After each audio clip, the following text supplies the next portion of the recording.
Good morning, good evening, everyone. This is Luda Kopikina with GAI Insights.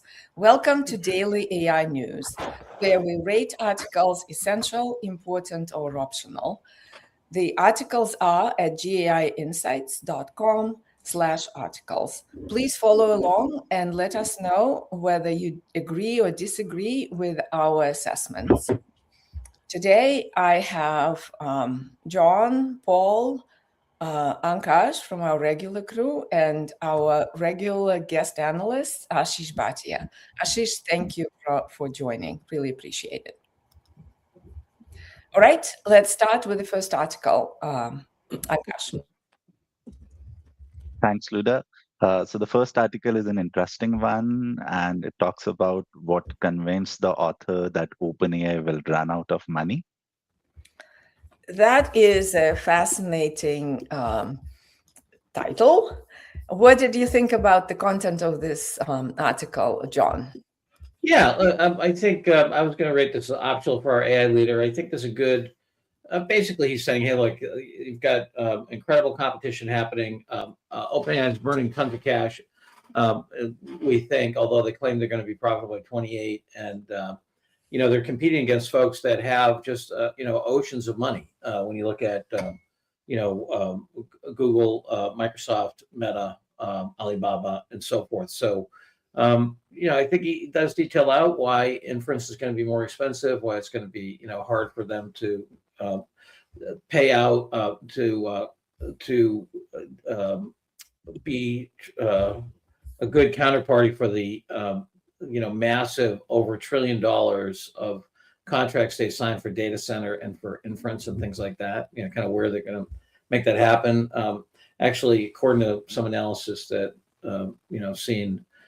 Basically, they're leveraging Oracle's balance sheet to help back up those trades, which is why Oracle's trading at junk bond status right now. But the Oracle's debt is trading at junk bond status.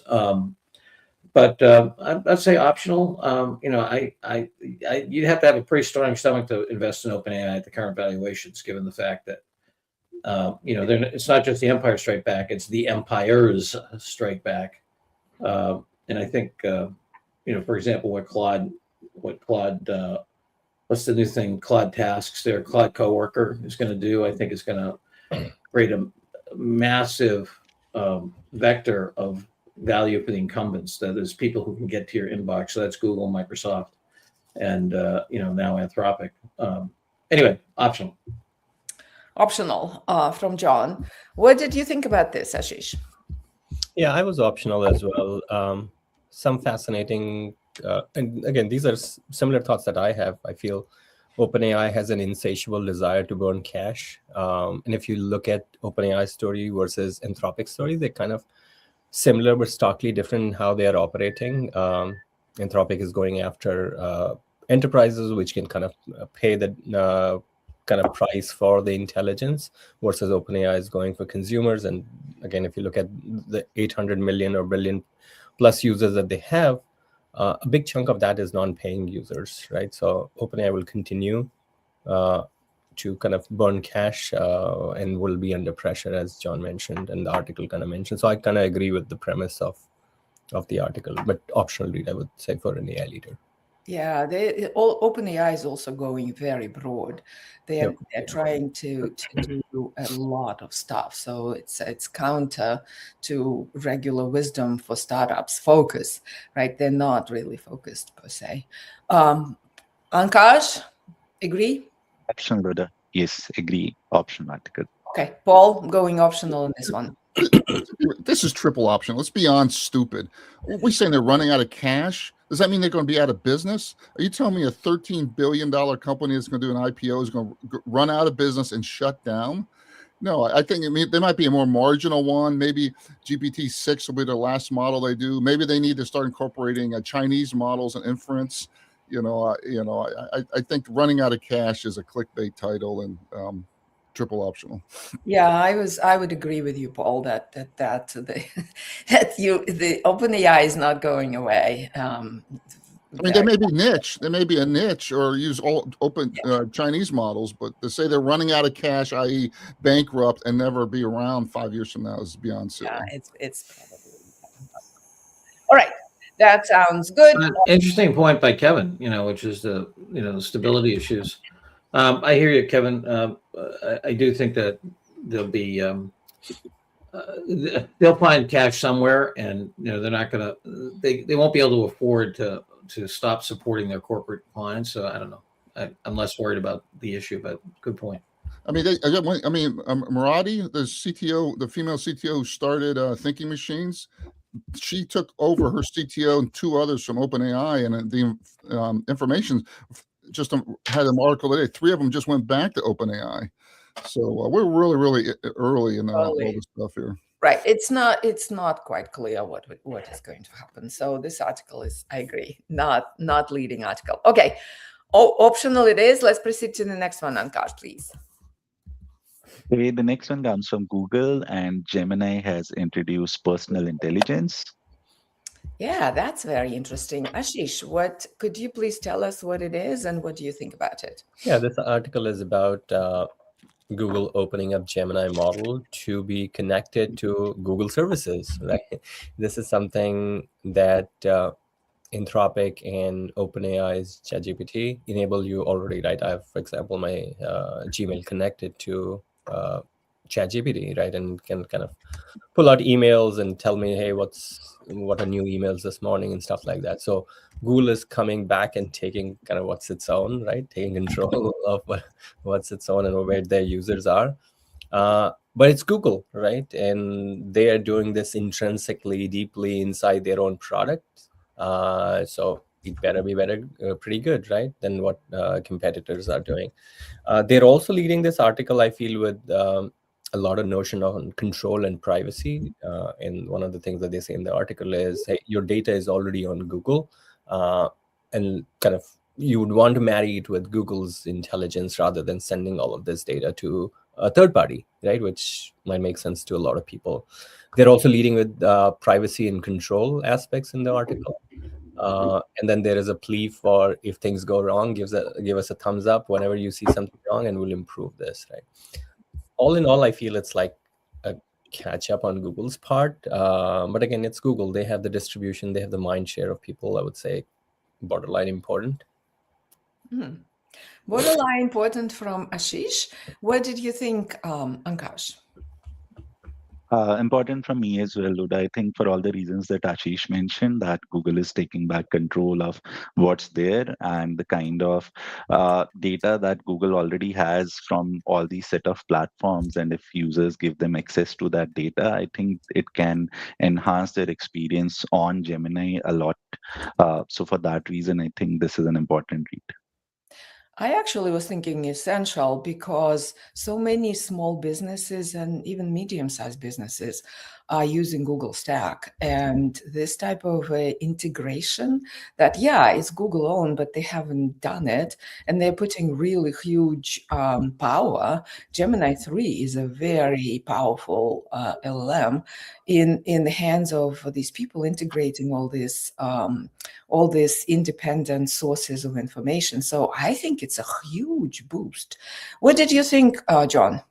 Yeah, to me, totally essential. I mean, this notion of integrating intelligence in your life, and the notion of the real productivity being your integration of the complexity in your own information environment, I think is what we're going to see in 26. I have to laugh, Ashish, when you say about privacy thing. It's like, okay, well, these folks have basically a 3D video of me totally naked in every environment. And now they say they're not going to look at my closet unless I let them. It's like, give me a break. They, I mean, it's just, anyway, they just know so much already. Look, the question of where the agentic stuff is going to be, and this guy, Nate, Paul, what's Nate's last name? I'm forgetting. But anyway, he's a blogger, Substack guy, talking about how, that the locus of agentic productivity in 26 is going to be on your machine and your information environment, because that's much more controllable and have way fewer access points and contradictory points stopping agents and so forth. So, and Google's just there. I mean, you already look at how you use Gemini, or it's easy to port it into the Google Office suite, right? And just I don't know. I continue to be long Google. I just think they're engineering the living daylights out of this thing. They won the legal battle on the browser, which is absolutely absurd, but they did. So what the hell? Where antitrust is asleep, Google's dominant. They're fully integrated in the stack. This is now the productivity thing. I think Microsoft doesn't get their act together quickly, I'd be really worried for them. Right, and Ashish, you commented in the comments that it is consumer focused. Agreed, but they're just experimenting. They open just rows, right, and then they are thinking going broader. They are certainly experimenting with enterprise level when they're ready. So I think it's I agree with John. Paul, so we have a kind of border important and essentials going. What do you think? I'm more on the important side. I mean, I think category is important here. Obviously essential. I still feel burnt by all the claims. Apple Intelligence can be a dud. All these claims on OpenAI. I still do not find Google really useful when you have a bunch of people on an email that gets hyper nested and half the emails are archived. And even if you ask, so anyway, there's still use cases for that. And every time someone tells me, oh my gosh, this AI tool is so great for finding past emails, I said, great, show me. And what you find is it takes a long time to find it if you're actually searching for it rather than searching for it in the app here. So, I think for clearly Gemini's got mojo. We need to watch them, and maybe it's essential just because of that. But I want to test this more and see more of it, more than just the product announcement right now. Yeah, so 3 cautionary folks. Okay, John, we're going to give in. Important it is. Let's proceed. Okay, the next one that we have for today comes from HBR, and it talks about how GenAI is threatening the platforms that dominate online travel. That is interesting, right? We know about coding, we know about finance. This is one of the first ones that talk about another vertical. What do you think about this, Pankaj? So Luda, for me, I think this is an essential read. This is how HBR articles should be. And what this articles mention is that online travel agencies, they are starting to lose power because the moment of purchase or moment of choice is now happening somewhere else. So it's not happening in Expedia or Booking.com. It's happening either in ChatGPT or Gemini. So before anyone logs into Expedia or Booking.com now, they try to search on these answer engines. So they are discovering the information on the answer engines. So where the discovery moves, the economics follow. Because earlier, these aggregators, they used to make money just not on the booking, but they used to influence the entire journey of the booking. So this answer engine phenomenon is now impacting other search dependent businesses as well. So we have already seen some of the examples here. One of the examples that we highlight to our clients is the check example, the kind of demolition that they have seen in their business. It's just because of these answer engines. But as this article talks about what are the threats to these online aggregators, it also talks about the opportunities that they have. So while we have seen that ChatGPT, Gemini, they help with the discovery, they help with the decision making, the purchase still happens on these platforms because we still need something which can execute these transactions reliably. There are examples, for example, when ChatGPT came out with the checkout feature with Stripe and stuff, Expedia was one of the tools that you can access within ChatGPT, but they are not really working well. So what these online platforms now need to do is they need to move from the execution layer to the emotional and social layer. Some of the startups in the online travel space, they are now doing this. So there is one very interesting example here of Ariels, which basically asks the user that, okay, tell me your vibe, and I will generate a bookable itinerary for you in the same chat, and the user can just tick mark what they want to take from that and book a trip inside that user interface, so they don't need to go outside. So I think these online platforms, Booking.com, Expedia, they need to enhance their functionalities. They need to be present in that user journey, whether they do it by partnering with ChatGPT or Gemini, but they need to be present now where the decision is being made. Okay. So, essential read, I would Thank say. you, Ankash. But it also signals there are many other industries with consumer-facing aggregators, not just travel. It just signals that this disruption is going to happen pretty soon, right? What did you think about this, John? Yeah, I had it between important and essential. To us, it's obvious, right? When we talk about the WINS framework, this is an organization that's in the crucible. We talk about being first in the demand chain in our work on going from SEO to AEO. Yeah, I mean, if you're any business whose business model is dependent on the collection of customers and the service of customers through search and aggregation, yeah, they're toast, because there's a new aggregation point and it's redoing search. And obviously, any of the folks who have market power are going to try to grab more for themselves. And so the Googles of the world. And so Google's sitting there saying, okay, are we better off, with the advertising stream from TripAdvisor, or just, vertically integrate into them? All these businesses, this is an old story in commerce, right? I think the first supermarket in the United States was in Queens called Corvette's. Okay, and you look at the history of supermarkets. What happens when you have a retailer and you have a product that goes through that retailer? If it's a good product, the retailer often vertically integrates into a store brand. Same thing's going to happen here, right? Google's got good products flowing through them. It's like, oh, okay, TripAdvisor, yeah, we'll vertically integrate into that. And Amazon, I just bought some Amazon batteries. Okay, so they bought, now I have Amazon branded batteries. Same thing's going to happen here in all these aggregation points. So, but I think it's pretty well written. It's from Innocent, whatever, the guys from, Clay Christensen's old company, Insight. Yeah. He talks about the jobs to be done framework, which I absolutely hate, but it's not a big part of the article. Okay. That's decent analysis. So essential or important to me. Okay, Ashish, what did you think? I was important as well. I'm happy to go essential. I feel days are counted or done for, as I mentioned, all the aggregators. I absolutely can't see them burn, because they have burned me a lot of times. They present a view of world that they want you to see. And there's so much more out there. And I would love that control to come back to users. Well said.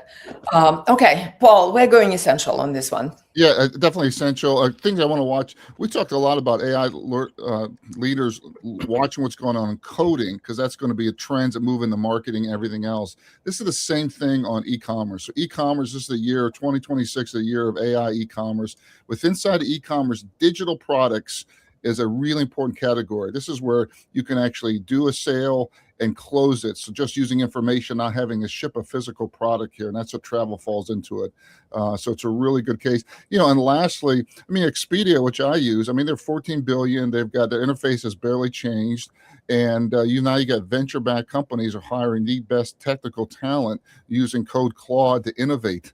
Expedia is not going to be able to innovate quickly on the interface, particularly as they try to meet their quarterly goals here. So this is classic innovators in a very, very big market here. They've integrated a lot of behind the scenes, as the article points out, and it will take some time to disintermediate that capability, I think.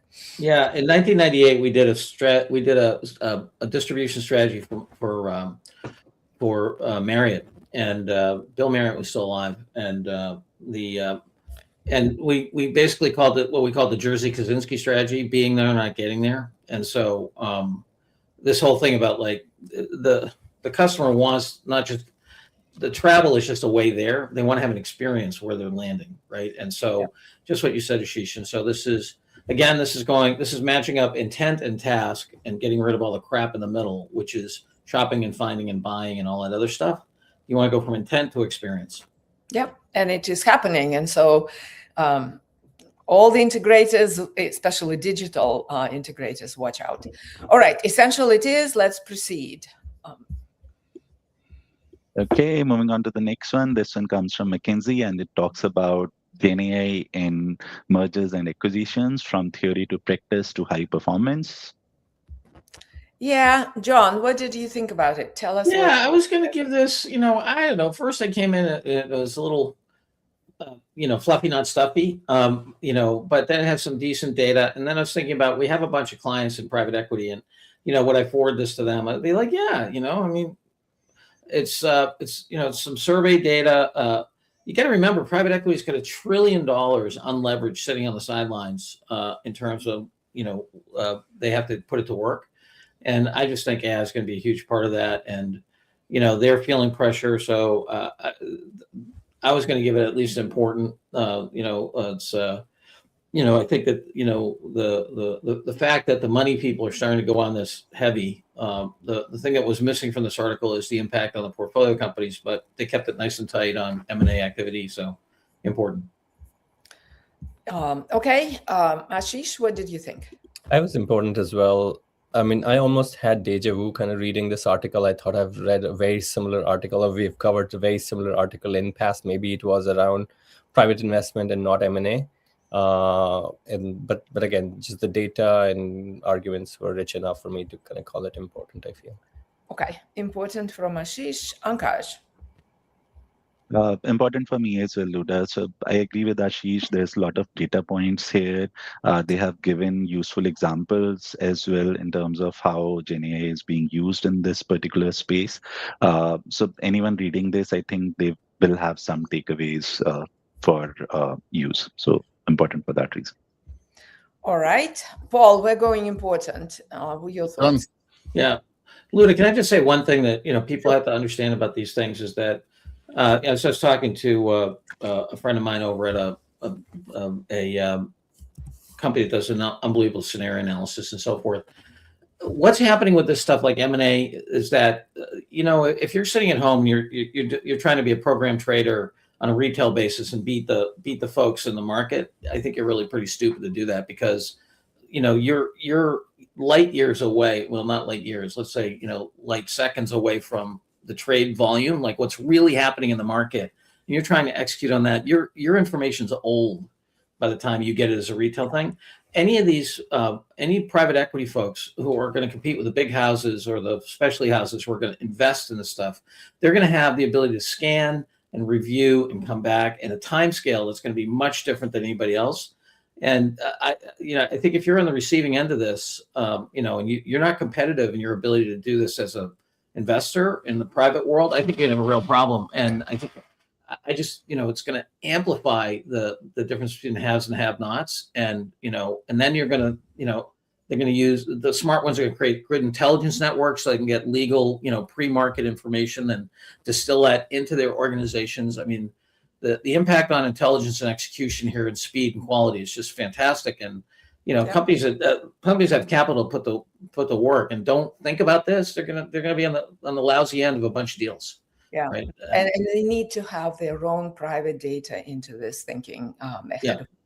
Okay, we're going important, Paul. Okay, and we need to accelerate. Okay, important it is. Let's proceed to the next one, Ankaj, please.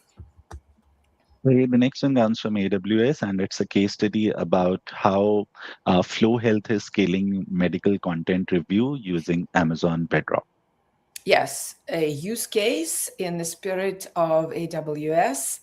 Ashish, who is with AWS, please tell us what it is about and what did you think?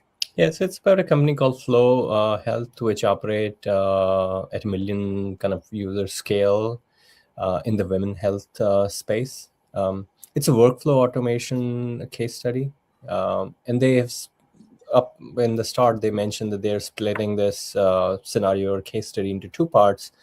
This first part is about the POC that they executed, and the second part is going to be around scaling and kind of bringing to all of their users. The key kind of takeaways from this is that you can take Gen AI to chunk medical document at large scale, review them on some baseline, on some rules, and then wherever there are gaps, you can use, again, Gen AI to fill those gaps and create those revisions. And then you have a kind of well done, more holistic article that you can kind of then reuse, right?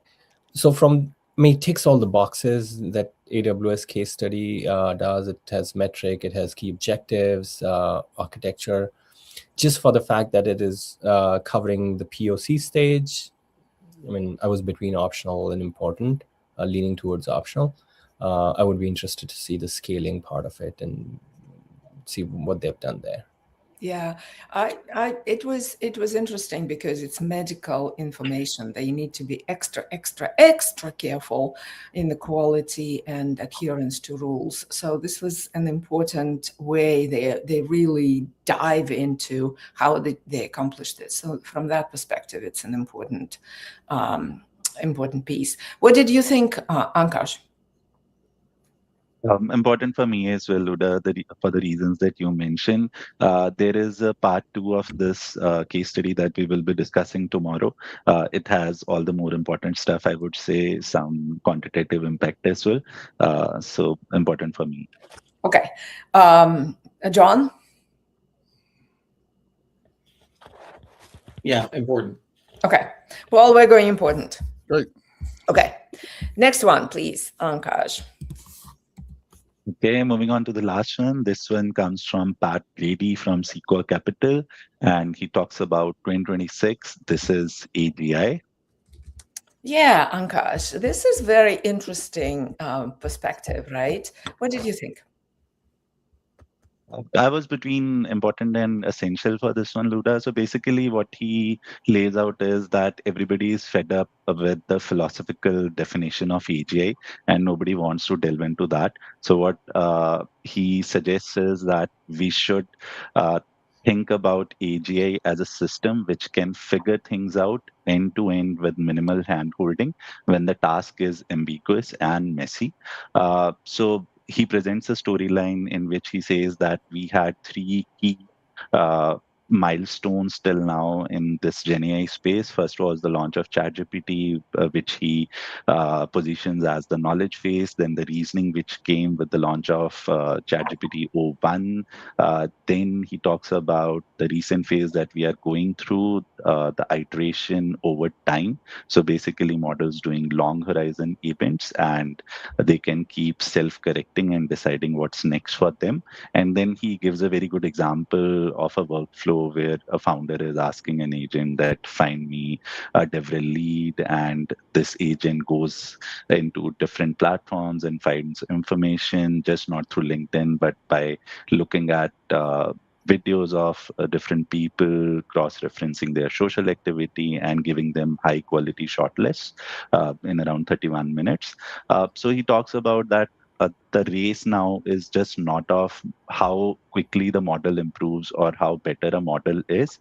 It's more about agent harnesses, right? Something that we have been talking about. So all the scaffolding that goes around building a product which can do useful work for us.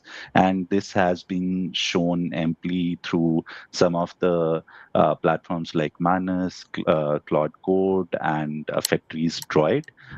So I think he lays these things out in a very readable manner, a free-flowing conversation kind of thing. So I was between important and essential for that reason. Okay, John, we have a minute left. What were your thoughts? Yeah, I was going to give an important. I think AGI is a red herring, as we've said before. Machines already think. He's saying that they think. Okay, great, cool. Even though he lays it out in a very approachable way. Paul? Yeah, from a rhetorical standpoint, AGI is a great thing because it doesn't mean anything. This is triple optional. I don't want AI leaders talking about this topic. I don't want them debating the difference of this thing here. AI's here. It's time to adapt, and we need to look at case studies and how to drive value. Reading this article is not going to drive any value to your company here. So optional in my mind. Paul, I will push back because No. the 3 things he outlines as milestones to getting there, and just simple, forget about AGI. He says, I don't know what AGI is. It's just the machines are figuring it out on their own, and that's why. Ashish, Absolutely you have essential. the last word. Yeah, absolutely essential for me. I Excellent. feel the debate beyond, I feel we are already living in AGI, right? And Sam Altman has always said it will not be a moment, it will be a gradual shift, and the world will stay the same, right? And I feel that's what it is. I mean, if people have use Claude Code, they would realize that it just figures it out, right? And the outcome depends on how much you want to be in the flow or not want to be in the flow. You can be totally hands-off, give it a goal and let it kind of rip, or you can be involved in the process, and the outcome actually depends on how much involved you're in the process so that you can steer it in a direction. And it's all the outcome of the agent harness that they have spin up, right? Because reasoning models have existed for over a year, right? Everybody has challenge on how to harness that reasoning, and Claude Code has kind of figured that out. Ralph Simpson did it. Yes, right? Ralph Simpson, yeah. That's exactly what happened. Okay, so let's do essential. I'll give my vote to Ashish, Paul, because I think he is coming from experience and wisdom of crowds, Luda. I'm rarely in it, so good. Yes. Okay. Essential it is. Let's proceed to the scorecard. Paul, any announcements? No, probably biggest announcement is we're coming up to our 500th show, January 26th. So make sure you join us on Monday and celebrate a milestone for us. Well, Yay. Paul, won't you be?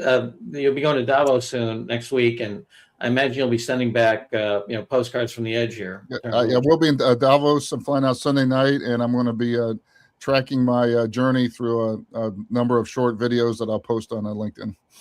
Okay, so today we had another very cool day of 2 essentials, 3 importance, and 1 optional. There's a lot of stuff happening, and this is actually, it's time to build. That's what it signals. It's really cool cases, and it is taking us to machines think.